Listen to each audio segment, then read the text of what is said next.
Bonjour à toutes et à tous. Alors aujourd'hui 28 mai 2025, je vais vous proposer l'exercice important sur les probabilités du sujet de Amérique du Nord, apparemment dévoilé.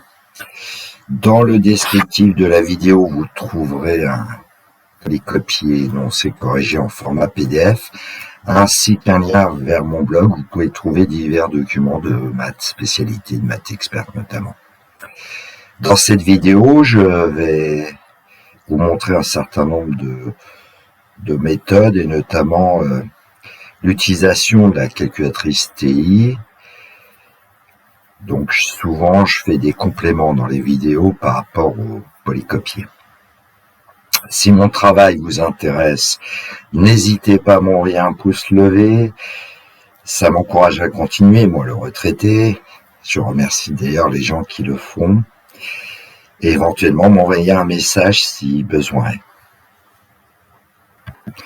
Je vais commencer par lire l'énoncé. Évidemment, quand vous avez un énoncé, n'hésitez pas à faire soit une prise de notes, soit souligner ce qui vous paraît important.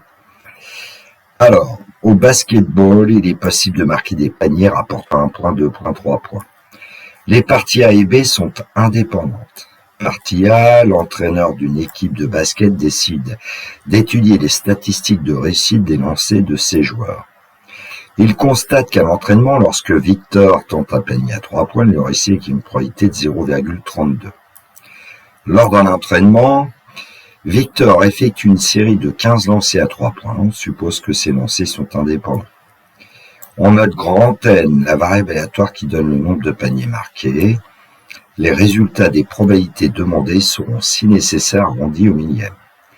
Question 1. On admet que la variable aléatoire grand N suit une loi binomiale. Précisez ses paramètres.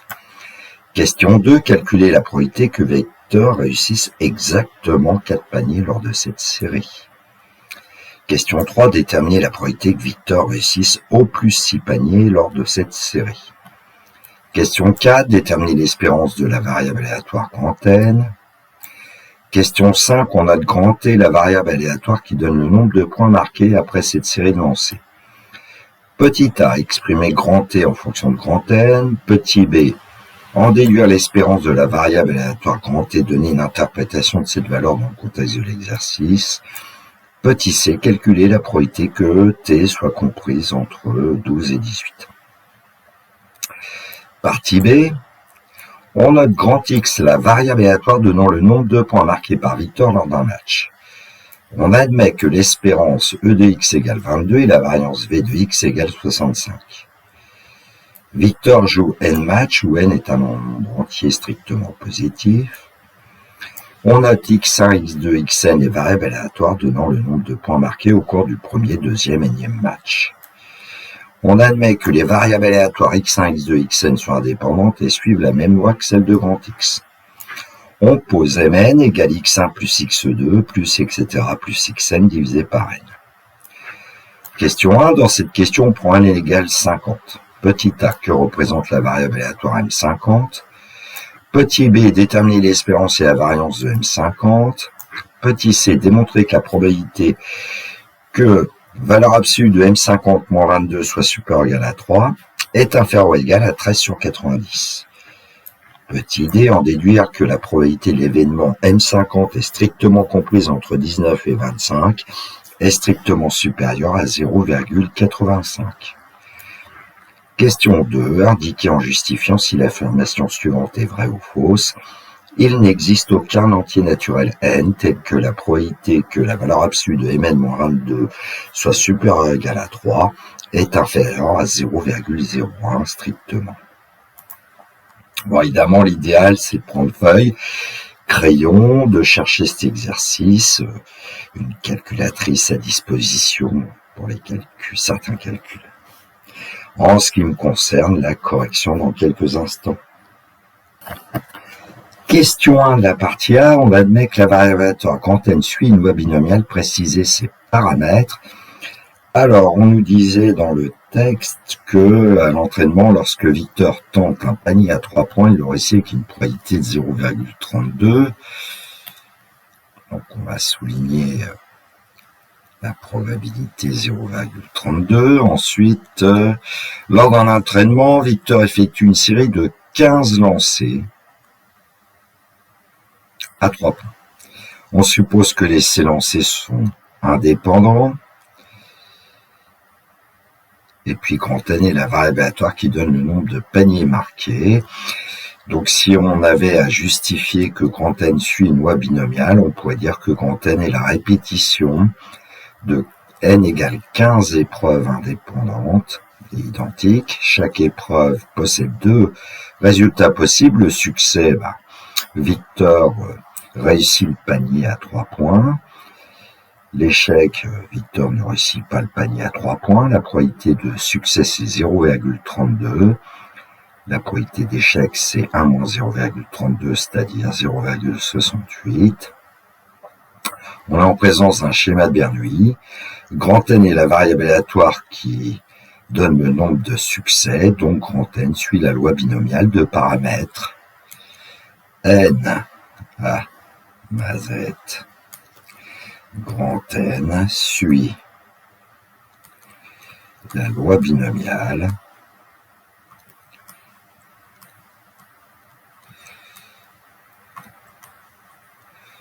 de paramètres.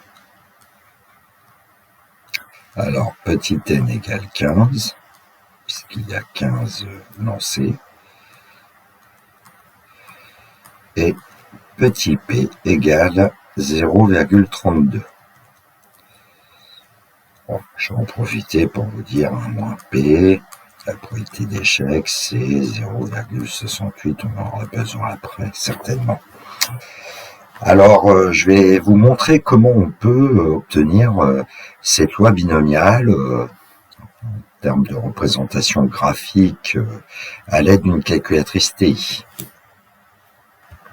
Alors, à l'écran, une calculatrice TI, évidemment, il faudrait pouvoir adapter selon le modèle de calculatrice. Bon, je sais que dans le lycée où j'enseignais, les élèves ont très souvent une calculatrice TI. Alors, prendre la précaution, notamment, parce que là, il y a un graphe statistique qui est ouvert. Alors, avec entrée, on va l'enlever, qu'il n'y ait pas de fonction, pour pas qu'il y ait un conflit entre les statistiques et puis les fonctions. Ensuite, dans le menu Stat que je vais utiliser, éviter qu'il y ait des choses dans les listes. Alors, il y a plusieurs façons de procéder pour nettoyer les listes. Alors on peut se mettre sur L1 et faire annule, sur L2 et faire annule. Alors ne pas supprimer, bon il y a des moyens de retrouver les listes, mais annule. Voilà, donc il n'y a plus rien dans les listes. Alors la première chose que je vais faire, c'est remplir la première liste avec les valeurs possibles du nombre de tirs à 3 points marqués, c'est-à-dire les entiers compris entre 0 et 15. Alors là, je vais utiliser le menu liste qui est au-dessus de stat, opération, et là, on va chercher l'instruction suite. L'expression, je vais l'appeler K. Voilà. La variable c'est K. Le début, c'est 0. La fin, c'est 15. Et puis, le pas, on n'est pas obligé de le mettre sur TI, mais sur Caso, je crois que c'est obligatoire, pas de 1. Coller. Et puis, on va stocker, on va affecter cette liste de 16 valeurs dans la liste 1 de la calculatrice. Entrée. Alors, les nombres 0, 1, 2, 3, 4, etc. sont placés dans la liste 1. On peut même bouger avec les flèches pour voir qu'on va s'arrêter à 15, mais bon, ça, c'est pas très utile. A priori, stat, modifier, on va voir que dans la liste 1, on a bien les nombres de 0 jusqu'à 15. Alors, il y a moyen d'aller un peu plus vite, mais bon. Alors, on pourrait refaire ce que je viens de faire sur l'écran principal. Ici, on peut même utiliser les listes, et puis on se place tout en haut sur L2 par exemple, et puis on va aller chercher avec le menu distrib l'instruction binôme FDP. Alors le nombre d'essais ici c'est 15, la probabilité de succès 0.32, valeur de X on ne met rien et on colle, entrée. Donc vous avez tout en bas l'instruction binôme FDP 15,032 qu'on va stocker dans la liste 2. Entrée, et là vous allez avoir le premier nombre c'est la probabilité que grand N égale 0, le deuxième probabilité que grand N égale 1, probabilité que grand N égale 2, grand N égale 3, et là vous avez la probabilité notamment de grand N égale 4 qui va être demandée par la suite, et comme on a arrondi millième, ça fait environ 0,206. Bon, puis ce qui est intéressant aussi, et qu'on peut effectuer sur cette calculatrice, c'est d'aller placer dans la liste 3 les probabilités que grand N soit inférieur ou égal à K. Ce qu'on peut appeler les probabilités cumulées. Alors, avec le menu distrib, on va aller chercher l'instruction binôme FREP. Nombre d'essais, c'est 15. La probabilité de succès, 0.32. On ne met rien pour la valeur de l'X et on colle. Alors l'instruction s'est mise tout en bas. Dans la liste 3, on va placer les probabilités que grand N soit inférieur à K pour K variant de 0 à 15. On fait entrer et la colonne L3 va se remplir. Alors bon, pour la première probabilité, c'est normal qu'on ait P de N égale 0, qui est égal à P de N inférieur ou égal à 0. Et ici, on cumule. Ce qui fait que pour la valeur de K égale à 16, on doit obtenir 1. Alors ici, il vous écrit 1 dans la colonne, mais tout en bas, on voit que c'est pas tout à fait 1.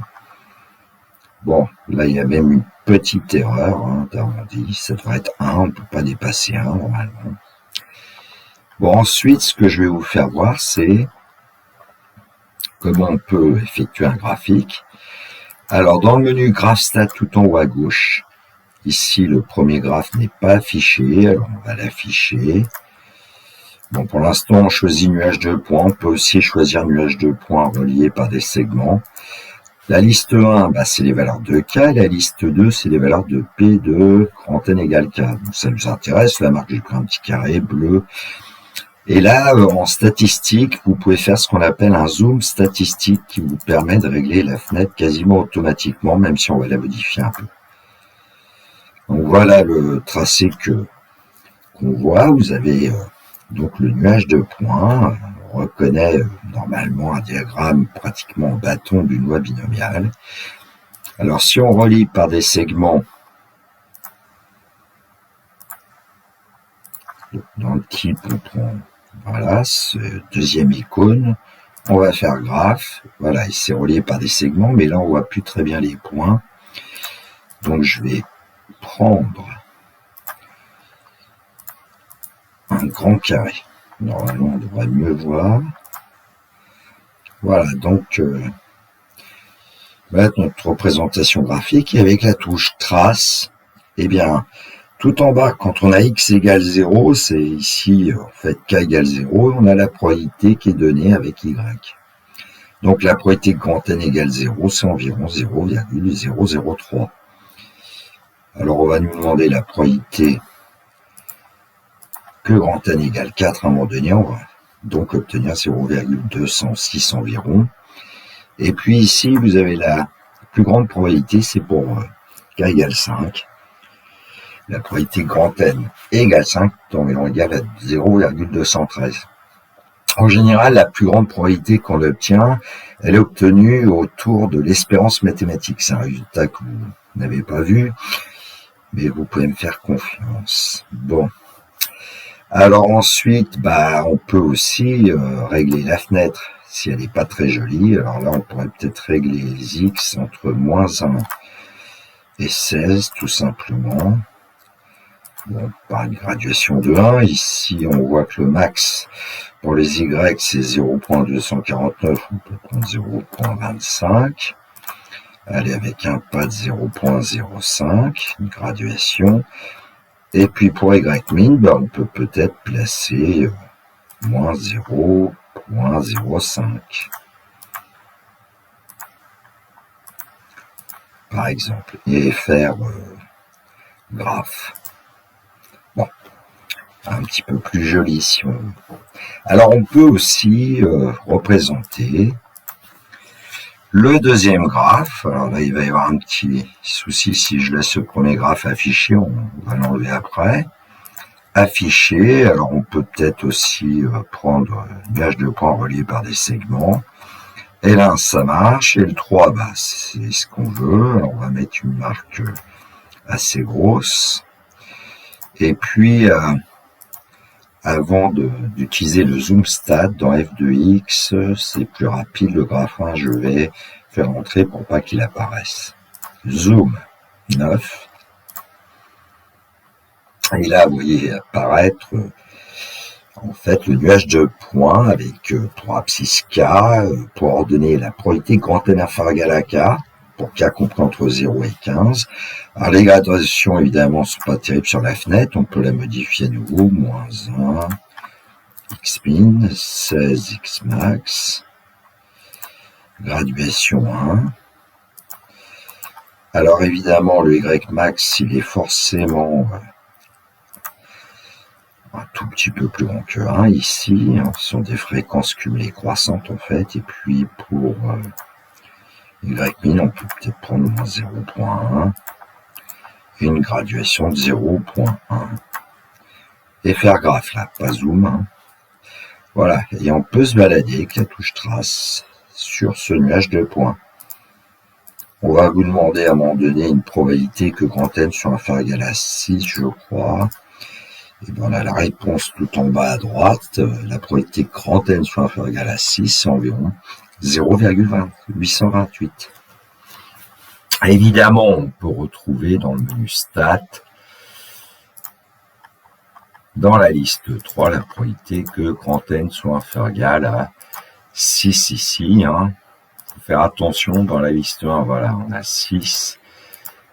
Et on retrouve la probabilité grand N inférieur égal à 6, 0,828.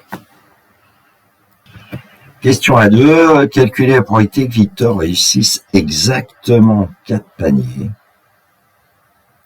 lors de cette série. Donc en fait, ce qu'on nous demande, c'est la probabilité que grand N égale 4.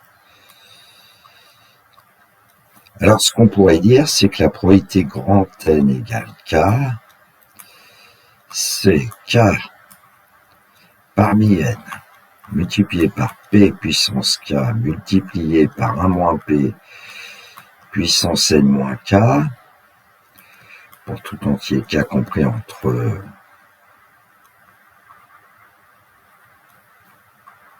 0 et N. Et je vais l'écrire comme ça, pour tout entier K appartenant à 0 N. Ce qui fait qu'on peut dire que la probabilité grand N égale K, c'est K parmi 15 multiplié par 0,32 à la puissance K multiplié par 0,68 à la puissance 15 moins K. Et en utilisant K égale 4, ben on va obtenir 4 parmi 15 multiplié par petit p, c'est-à-dire 0,32 à la puissance 4, multiplié par 0,68 à la puissance du nombre d'échecs, c'est-à-dire 15 moins 4, 11. L'exposant ici, 4, c'est le nombre de succès. Bon, et donc, on montre qu'on sait quelque chose de son cours. Et puis ensuite, on utilise une calculatrice pour donner le résultat. Alors, on a vu précédemment qu'on pouvait calculer probabilité grand N égale 4. Là, on va le faire directement avec le menu distrib au-dessus de variable. Et puis, on va prendre donc binôme FDP. Alors, nombre d'essais, on sait que c'est 15. La probabilité de succès, 0,32. Là, la valeur de X, il faut indiquer 4 et on colle. Entrée. Et on trouve environ 0,206. Donc j'ai entouré en bleu le résultat qui nous intéresse. Question 3. Déterminer la probabilité que Victor réussisse au plus 6 paniers lors de cette série. Et donc ça veut dire qu'on nous demande la probabilité que grand N soit inférieur ou égal à 6. Et donc là directement on va aller chercher la calculatrice. Calculatrice avec le menu distrib, on va chercher l'instruction binôme FREP. Nombre d'essais, toujours 15. Probabilité de succès, 0.32. Et la valeur de x ici, c'est 6. On va coller. Et on obtient environ 0,828. Donc voilà la probabilité que grand N est inférieur ou égal à 6, qui est environ égal à 82,8% si on veut. Question 4, déterminer l'espérance de la variable aléatoire grand N, l'espérance mathématique de grand N. Alors on sait que grand N suit une loi binomiale que je vais noter comme ça. Grand N suit la loi binomiale de paramètres N et P, avec ici N égale 15 et P égale 0,32. Alors, d'après le cours, on sait qu'à ce moment-là, l'espérance mathématique de grand N, c'est N multiplié par P, c'est-à-dire 15 multiplié par 0,32, et donc E de N va être égal à 10 fois 0,32, 3,2 plus la moitié 1,6, 4,8. Donc voilà le résultat qui nous intéresse. Question 5a, exprimer grand T en fonction de grand N, et on disait grand T, la variable aléatoire qui donne le nombre de points marqués. Après cette série de lancers, il y en avait 15 lancers. Et donc, en fait, comme ce sont des tirs à 3 points, on va pouvoir dire que grand T, c'est 3 fois grand N, tout simplement.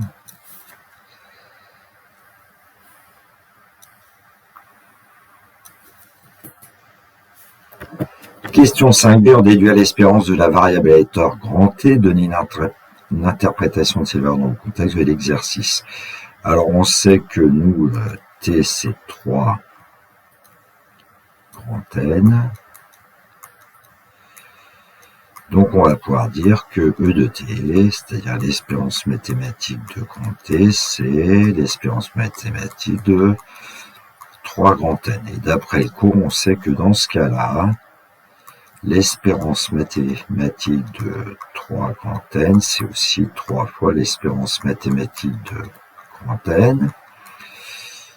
Et donc, l'espérance de T va être égale à 3 fois 4,8.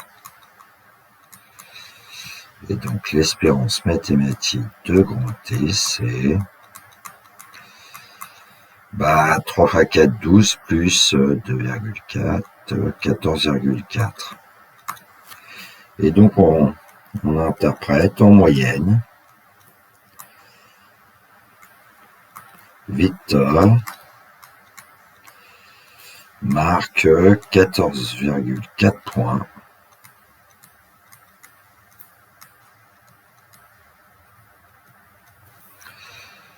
Eh bien, au bout d'un match où il a lancé 15 fois, au bout de 15 lancés,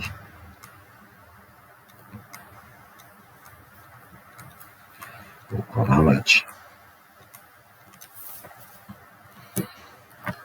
Question 5c, calculer la probabilité que grand T soit comprise entre 12 et 18. Alors en fait, ces probabilités, c'est aussi la probabilité que 3 grand N soit comprise entre 12 et 18, puisque T égale 3 grand N, et donc c'est aussi la probabilité en divisant par 3 que 4 inférieur ou égal à grand N inférieur ou égal à 6, parce qu'on a des moyens de calculer cette probabilité, puisque grand N suit une loi binomiale.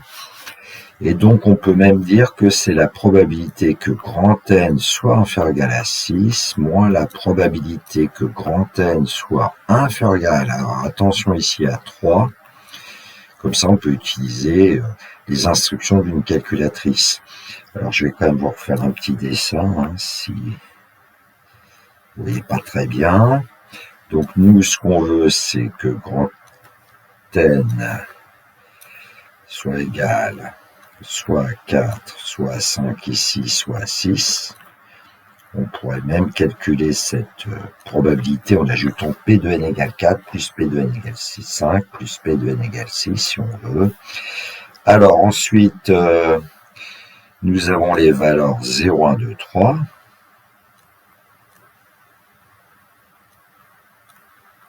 En fait, on n'aura pas besoin forcément des autres valeurs. Et donc la probabilité qui nous intéresse que grand N soit comprise entre 4 et 6, c'est bien la probabilité que grand N soit inférieur ou égal à 6, moins la probabilité que grand N soit inférieur ou égal à 3. Bon, on va aller chercher donc une calculatrice et on va obtenir que la probabilité que grand T soit comprise entre 12 et 18 va être environ égale.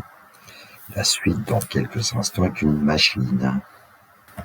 Donc à l'écran une T, et justement on a la probabilité que grand N soit inférieur ou égal à 6 ici, mais on va la stocker dans une mémoire A. Ah, je fais une bêtise, je sais pas laquelle, stocker dans A. Et puis on a besoin de connaître la probabilité que N soit inférieur ou égal à 3, donc avec la touche précédente, ça permet de ne pas aller chercher l'instruction distribue, on peut le faire. Probabilité que grand N soit inférieur ou égal à 3, je vais stocker dans une mémoire B. Et puis ensuite, il suffit de faire A moins B. Bon, c'est une façon de procéder, on peut faire autrement, bien sûr. Et on va trouver que la probabilité qui nous intéresse ici est environ égale à 0,586. Donc à l'écran, le résultat de la probabilité que grand T soit comprise entre 12 et 18, qui est environ égale à 58,6%, si on veut. Question A de la partie B, que représente la variable aléatoire M50, et M50, on sait que c'est 1/50 de x1 plus x2 plus x50. Et puis x1, x2, x50 sont des variables aléatoires donnant le nombre de points marqués au cours du premier, deuxième, 50e match. Donc on va pouvoir dire que M50 est la moyenne des points marqués au bout de 50 matchs.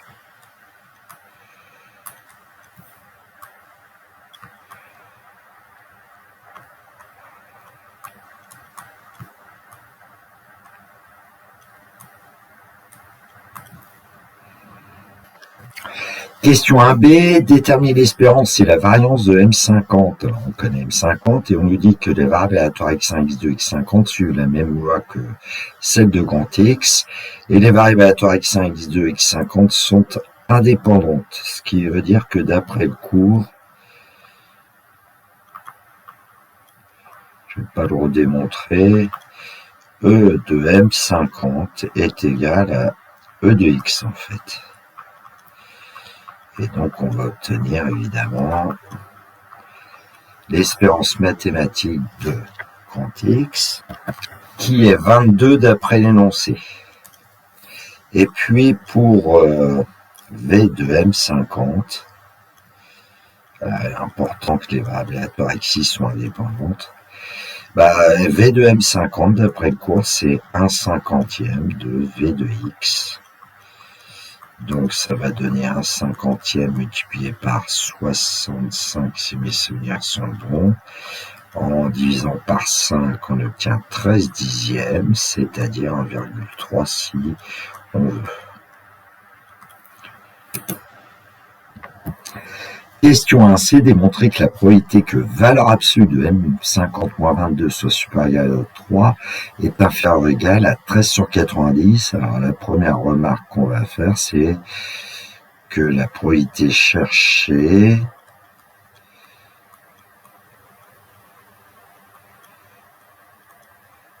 c'est en fait la probabilité que valeur absolue de M-50 et 22, on sait que c'est l'espérance mathématique de M50.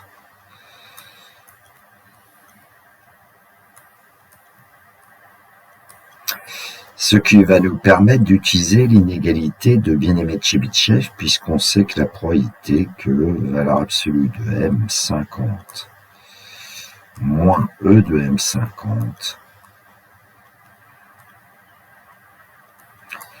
supérieur ou égal à 3 ici est inférieur ou égal à la variance de M50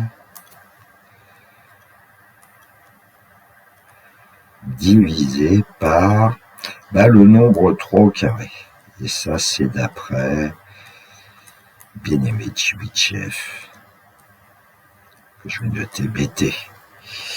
Ce qui fait que la probabilité que valeur absolue de M50 moins 22 soit supérieure à 3 va être inférieure ou égale, alors ici évidemment on divise par 9, et V de M50 c'était 1,3.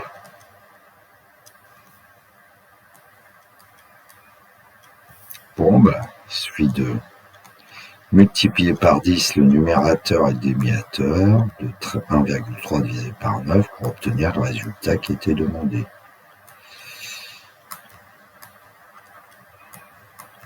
Donc on obtient 13 sur 90. Question 1D, on déduit que la probabilité de l'événement M50 est strictement compris entre 19 et 25 est strictement supérieure à 0,85. Alors j'ai fait un petit dessin tout en bas pour montrer 19 et 25, et en fait on va chercher le milieu, on ajoute 19 et 25, on divise par 2, on va obtenir 22 qui est l'espérance mathématique de 50, et puis si on veut obtenir le rayon de l'intervalle 19-25, 22 moins 19 on obtient 3, et puis 25 moins 22 on obtient 3. Bon, j'aurais peut-être pu exclure 19 ici, et puis exclure 25. Donc, ce qu'on va faire, c'est qu'on va dire que cette probabilité est égale à la probabilité. Alors, on va soustraire 3 à 22. On va enlever 22 en fait. 19 moins 22 est strictement inférieur à M50 moins 22, qui est strictement inférieur à 25 moins 22. Ce qui nous donne que la probabilité que moins 3 strictement inférieur à M50 moins 22 strictement inférieur à 3, c'est-à-dire c'est la probabilité que la valeur absolue de M50 moins 22 soit strictement inférieure à 3. Bon, alors ici, on voit qu'on va faire intervenir ensuite l'événement contraire. L'événement contraire, c'est que on va se placer soit à gauche, soit à droite de 19-25, et puis ça va nous permettre d'obtenir la probabilité que valeur absolue de M50 moins 22 soit supérieure ou égale à 3, et on sait des choses sur cette probabilité. Alors, la probabilité de valeur absolue de M50 moins 22 supérieure ou égale à 3 est inférieure ou égale à 13 sur 90, après une question précédente, et là, on sait que cette probabilité, c'est la probabilité que M50 moins 22 en valeur absolue est plus petite que 3, est inférieur ou égal à 13 sur 90.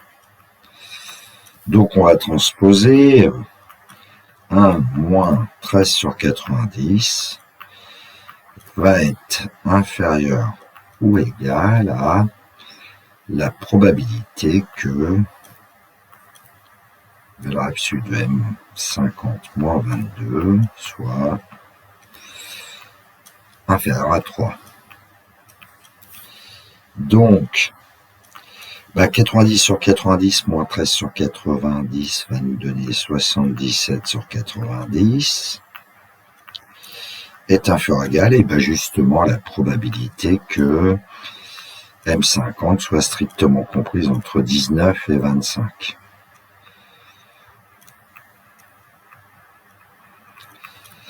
Bon, et puis 77 sur 90, c'est un nombre qui est strictement supérieur à 0,85. Il suffit d'utiliser une calculatrice.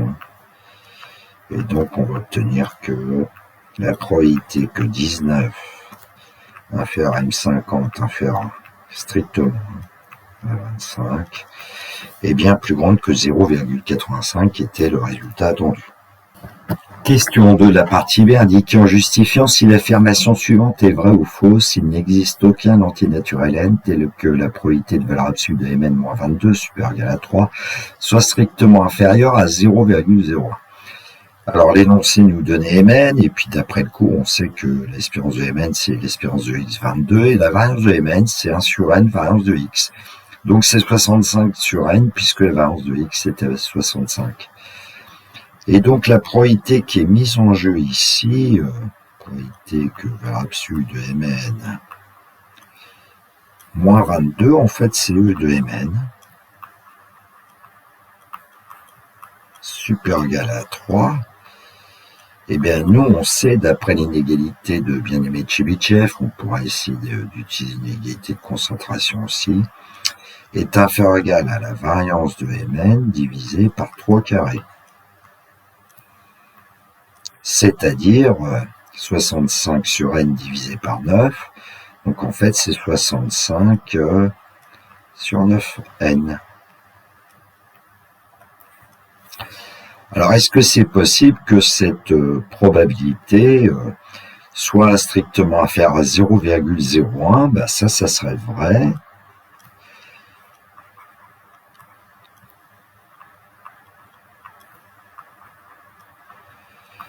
À partir du moment où,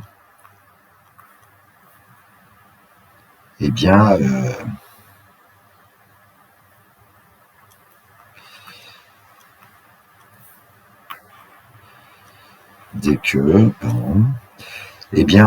il suffit que ce nombre 65 sur 9n soit strictement inférieur à 0,01.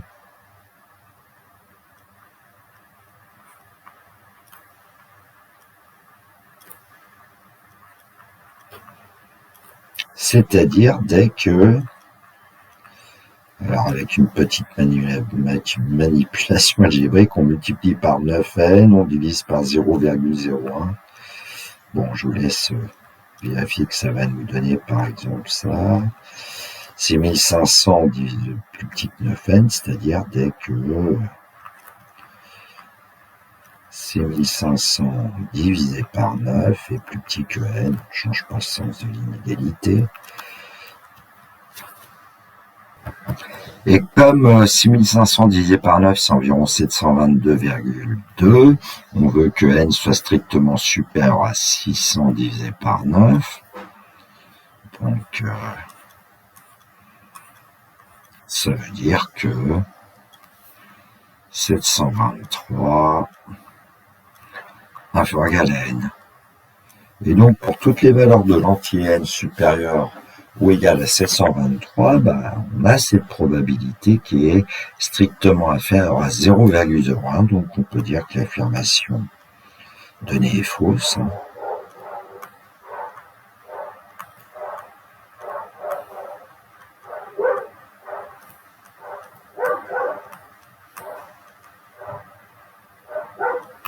Bon, je vais vous donner ensuite une autre façon de voir les choses. Alors d'après la loi faible des grands nombres, on sait que la limite quand n tend vers plus infini de la probabilité de valeur absolue de mn moins 22 supérieur égal à 3, c'est égal à 0. Ce qui veut dire que à partir d'un certain rang, que je vais appeler K par exemple, vous avez... alors si on donnait un nom à cette suite, ce serait plus facile. On va l'appeler UN. Et donc ici, vous avez un certain U K-1 qui va être supérieur ou égal à 0,01 et puis vous aurez un UK qui est inférieur.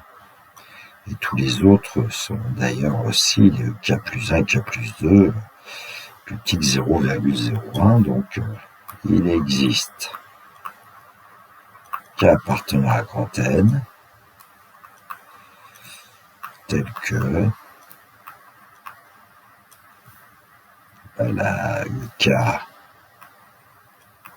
soit strictement inférieur à 0,01, c'est-à-dire P2 valeur absolue de MK moins 22 supérieur égal à 3 qui sera inférieur à 0,01. Bon, c'est une autre façon de voir les choses.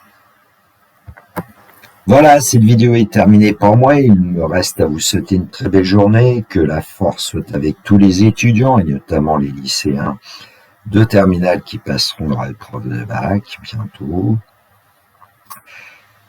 Il me reste à vous dire le classique. Au revoir.